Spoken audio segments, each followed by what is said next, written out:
Les matinales de KPMG. Bonjour à toutes et à tous, ravi de vous retrouver sur les ondes de Radio KPMG en ce mardi 6 septembre 2022 pour cette première matinale de la saison. Nous espérons que vous avez pu vous ressourcer cet été et que vous êtes en forme pour cette rentrée. Au micro, Laurent Chilet et Hélène Modicom. Bonjour Laurent. Bonjour Hélène, bonjour à tous. Très heureux également de retrouver ce micro après cette pause estivale. Je souhaite une excellente rentrée à tous nos auditeurs. Une nouvelle saison, Laurent, qui s'annonce très prometteuse. En effet, notre radio souhaite porter la voix de KPMG au plus grand nombre, toujours avec qualité et rigueur, et de façon simple et mobile. Très bientôt, l'aventure radiophonique va se poursuivre avec de nouveaux concepts d'émissions afin de se rapprocher de nos auditeurs, de nouveaux programmes pour accompagner la transformation de l'économie et s'adresser davantage aux dirigeants, et enfin de nouveaux chroniqueurs. Restez donc à l'écoute, Radio KPMG évolue et grandit. Les matinales, voilà, c'est parti maintenant. Retour donc, Laurent, à l'essentiel de l'actualité comptable et financière depuis le 7 juillet, date de notre dernière matinale avant cette pause estivale. Quel est le programme aujourd'hui ? Aujourd'hui, au programme de cette édition, le traditionnel journal de la rédaction pour faire le tour de l'actualité financière, qui était dominé cet été par la loi sur le pouvoir d'achat, et le dossier du mois consacré à la cybersécurité avec Vincent Marais, associé KPMG, expert du sujet. En effet, des cyberattaques ont encore malheureusement fait la une de l'actualité cet été. Nous demanderons à notre invité comment les entreprises doivent se protéger face à de telles attaques qui peuvent survenir à tout moment. Le journal. Ouvrons donc ce journal avec le paquet pouvoir d'achat.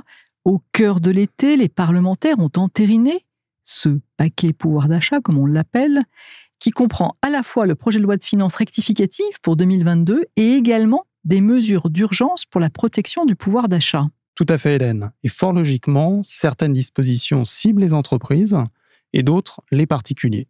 D'un point de vue fiscal, quelles sont les mesures les plus significatives de ce paquet législatif ?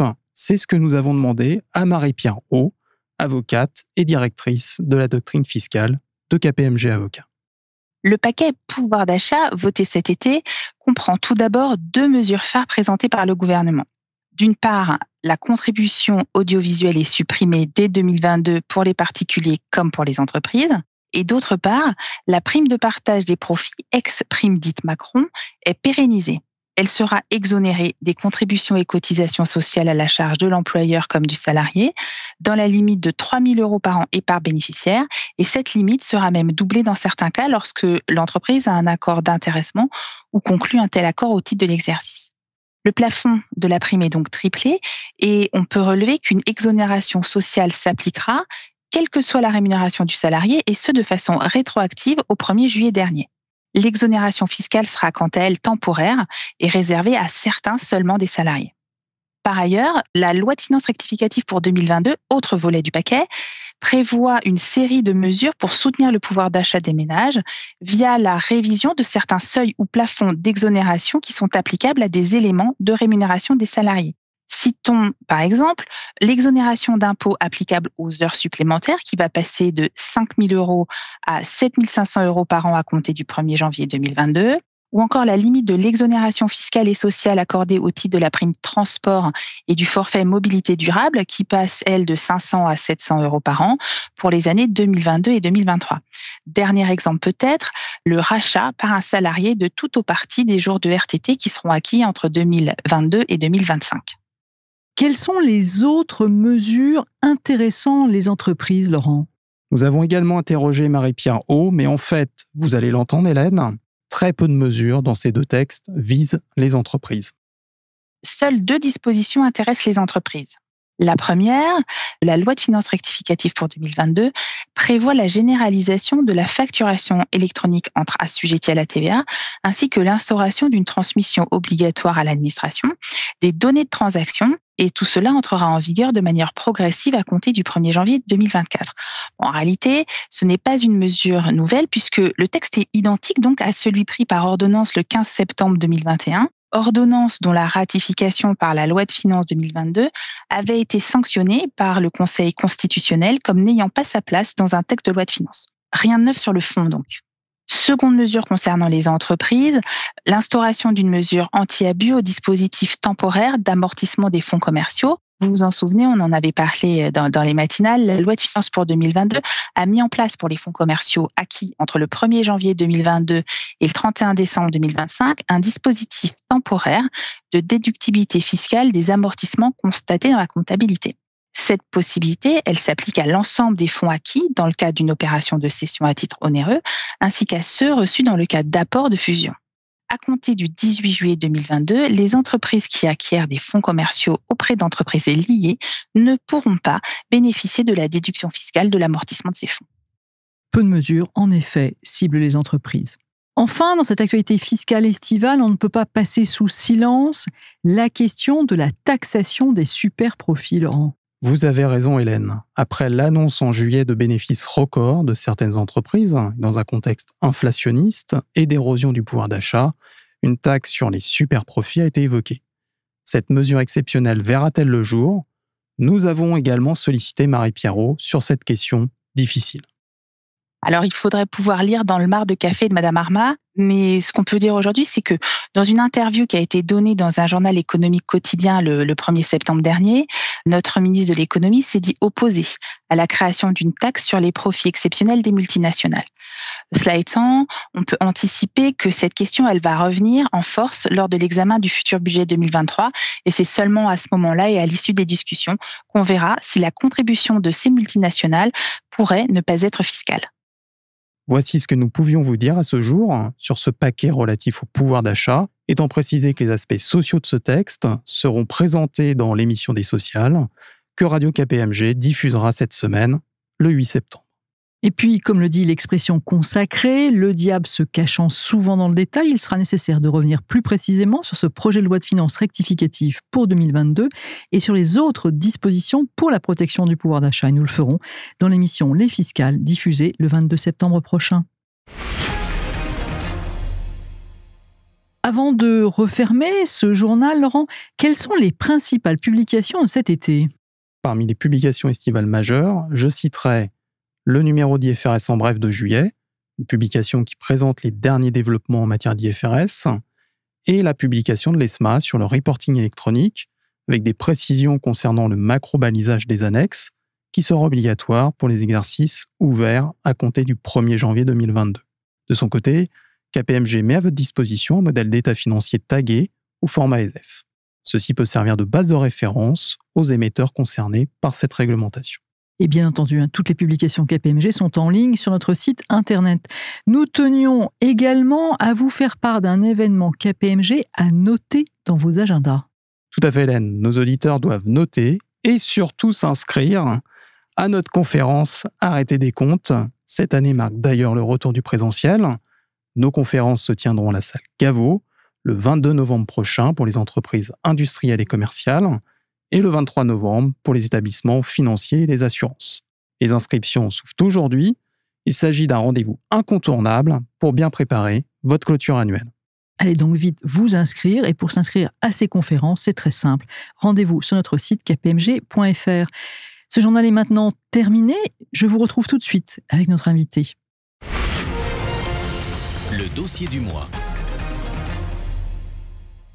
Vol de données, blocage de l'activité, atteinte à la réputation, la cybersécurité est aujourd'hui un enjeu majeur pour les entreprises. À tel point que la France a lancé en 2021 un plan cyber d'1 milliard d'euros à horizon 2025. Une stratégie nationale qui vise à faire émerger des champions français de la cybersécurité. Par ailleurs, d'ici fin 2022, l'Europe devrait également réviser sa directive sur la sécurité informatique des entreprises européennes. En effet, les technologies numériques se sont imposées au sein des entreprises et dans la vie des citoyens depuis la pandémie de Covid-19. En parallèle, on observe une recrudescence des cyberattaques d'acteurs économiques privés et publics. Des hôpitaux, notamment, ont vu leur activité perturbée, voire bloquée. Autant de bonnes raisons pour évoquer une nouvelle fois sur ces ondes la question de la cybersécurité. J'aurai le plaisir de le faire avec Vincent Marais, associé au sein de KPMG et responsable des offres cybersécurité et protection des données personnelles. Bonjour Vincent. Bonjour Hélène, bonjour à tous. Régulièrement, Vincent, vous vous exprimez à ce micro sur ce sujet de la cybersécurité. En juin 2020, vous nous disiez que les salariés avaient basculé à la hussarde vers le télétravail avec des conséquences sur la sécurité informatique des entreprises. En avril 2021, vous estimiez que le diagnostic restait contrasté selon les sociétés. 2 ans après, quel est votre diagnostic de la cybersécurité en France ? Eh bien, je dirais que nous sommes entrés dans une ère où on a appris que des crises cyber pouvaient survenir à tout instant et qu'il fallait alors se mobiliser pour les gérer. L'affaire Log4j, par exemple, a un peu gâché les fêtes de fin d'année des équipes de cybersécurité dans les entreprises. Mi-décembre, on apprend en effet qu'une faille de sécurité a été découverte dans ce logiciel de journalisation d'événements. Le problème, c'est qu'il est utilisé dans des centaines, voire des milliers de solutions informatiques. Et il a donc fallu que les équipes informatiques et cybersécurité passent au peigne fin les systèmes d'information pour corriger la faille partout où ce logiciel était utilisé. Un autre exemple de mobilisation, ça a été la guerre en Ukraine. Les équipes de cybersécurité se sont mobilisées en anticipation des cyberattaques visant notamment les sociétés qui s'étaient retirées de Russie. Ces attaques ne se sont pas matérialisées, mais la mobilisation était réelle et elle illustre cette capacité de résilience nouvellement acquises par les entreprises. Ces entreprises, qu'elles soient publiques ou privées, continuent donc d'être victimes de cyberattaques. Oui, il n'y a pas eu de cyberattaques liées à la guerre en Ukraine, mais les cyberattaques, notamment de type ransomware, n'ont pas cessé. Et on a donc chaque semaine des entreprises ou des services publics français qui sont touchés. La prise de conscience, elle est faite. Tout le monde sait qu'une cyberattaque peut toucher une entreprise grosse, moyenne, petite, une administration ou un service public et l'impacter très durement. Et les entreprises sont prêtes à débloquer des budgets. Selon les termes d'un DAF d'une société du CAC 40 que nous avons rencontré récemment, les budgets sécurité sont sanctuarisés. Mais le problème, c'est qu'il existe une dette de sécurité très importante dans certaines organisations, avec des systèmes et des processus en place depuis des années, voire des dizaines d'années, et qui ne sont pas à la hauteur en termes de cybersécurité. L'ampleur de la tâche est énorme et ce travail de sécurisation des systèmes d'information, il doit être fait dans un contexte de pénurie d'expertise en cybersécurité. Cet été d'ailleurs, au mois d'août, au cœur de l'été, la cyberattaque dont l'hôpital de Corbeil-Essonnes a été victime a marqué les esprits. Oui, c'est arrivé 3 ans après la première cyberattaque d'hôpital qui avait visé l'hôpital de Rouen, 1 an et demi après celui de Dax. Et donc, ça démontre, encore une fois, la difficulté à protéger ce type d'établissement, ce type de système d'information, malgré toute la mobilisation, malgré tous les moyens étatiques dégagés. Et il faut savoir que les systèmes d'information des hôpitaux, ce sont des environnements extrêmement complexes avec de très, très fortes contraintes d'utilisation et qu'il est donc très difficile de les protéger efficacement. Et d'ailleurs, un retour d'expérience passionnant a été publié récemment par l'hôpital de Dax qui montre le choc subi, mais aussi la résilience des équipes. Nous vous avons d'ailleurs mis dans notre application Radio KPMG le lien vers ce retour d'expérience passionnant. Alors, toutes ces attaques mettent en lumière l'importance de la cybersécurité, à tel point que la Direction générale de la sécurité intérieure a publié au mois de mai dernier une note évoquant des actions d'ingérence économique dont sont régulièrement victimes les acteurs économiques nationaux. Ce document souligne la nécessité de réelles démarches de protection, parle même d'une culture, d'une hygiène informatique qui devrait se diffuser au sein des entreprises. En tant qu'expert, Vincent Marais, quelle forme doit prendre selon vous cette hygiène informatique, pour reprendre les termes de la DGSI ? On sait globalement et depuis longtemps ce qu'il faut faire pour repousser des cyberattaques. Il faut cartographier les systèmes d'information, il faut faire des analyses de risques, réduire la surface d'exposition, installer les correctifs de sécurité sur les systèmes, utiliser des mécanismes d'authentification forte, faire des sauvegardes, surveiller les systèmes, revoir les droits d'accès, intégrer la sécurité dans les nouveaux projets et former les utilisateurs. Mais on sait aussi parfaitement ce qu'il faut faire pour rester en bonne santé, ne pas fumer, boire avec modération, manger 5 fruits et légumes par jour, faire du sport. Et pourtant, tout le monde, et moi le premier, ne suit pas ces règles. Donc appliquer les règles d'hygiène de cybersécurité, c'est parfois un peu fastidieux, ça prend du temps, ça ralentit les projets, ça peut être vu comme faisant baisser la productivité. Donc, l'un des axes de solution, c'est l'automatisation qui permet de rendre les mesures de cybersécurité invisibles et indolores. Ça n'est pas la panacée, mais ça contribue à résoudre pas mal de problèmes. justement, afin de continuer à faire progresser la cybersécurité en Europe, une directive européenne devrait être adoptée définitivement d'ici la fin de l'année 2022, j'en parlais en introduction. Quel est l'esprit de ce futur nouveau texte, Vincent ? La directive NIS, dans sa première version, elle a été adoptée en 2016 et les pays membres de l'Union européenne l'ont ensuite transposée de manière assez diverse et pour certains un peu paresseuse. La France était en avance parce que l'ANSSI, donc l'Agence nationale de la sécurité des systèmes d'information, existait déjà. Et la LPM, donc la loi de programmation militaire, avait déjà créé ce qu'on appelle les OIV, c'est-à-dire les opérateurs d'importance vitale. Donc c'est les entreprises qui opèrent des systèmes d'information qui, s'ils étaient piratés, pourraient provoquer des catastrophes, des morts, des blessés ou des sinistres environnementaux. Et donc ces OIV sont soumis, de par la LPM, à des règles assez strictes de sécurisation de leurs systèmes d'information critiques. La NISV2 va accroître fortement le nombre d'entreprises concernées, par exemple dans les secteurs de la fourniture d'eau, de la gestion des déchets, de la pharmacie, de l'alimentation ou même de certains services publics. Et elle va renforcer les exigences de cybersécurité qui s'appliquent aux entreprises. Et les sanctions, en cas de non-conformité, seront également plus élevées. Donc, nous vous tiendrons informés sur ces ondes de cette nouvelle directive quand elle aura été adoptée. En matière de cybersécurité, il semble que toutes les entreprises ne sont pas à égalité. Les PME et les TPE ne sont-elles pas ou ne seraient-elles pas plus vulnérables que les grands groupes ? Oui, en effet, parce que les PME, les TPE, elles ne peuvent pas se permettre d'avoir des équipes d'experts dédiées à la protection de leur système d'information, comme le font les grands groupes. Aujourd'hui, les équipes de cybersécurité de grands groupes comptent plusieurs dizaines de personnes, parfois plusieurs centaines de personnes dans le secteur banque, finance, assurance. Ça, c'est tout à fait inenvisageable pour une PME. Et puis ensuite, en outre, il peut exister dans des PME, notamment familiales, un fonctionnement un peu à la confiance qui peut être exploité par des cyberattaquants via des attaques de phishing, de social engineering, etc. Donc les dirigeants de PME, ils sont en effet assez démunis sur le sujet. Et puis, il faut réaliser qu'il n'existe pas de solution ou de service qui permettrait d'externaliser la totalité des mesures ou des processus de cybersécurité. Alors, est-ce que c'est une bonne idée pour ce genre de société de souscrire une assurance pour se prémunir de dégâts causés par une cyberattaque ?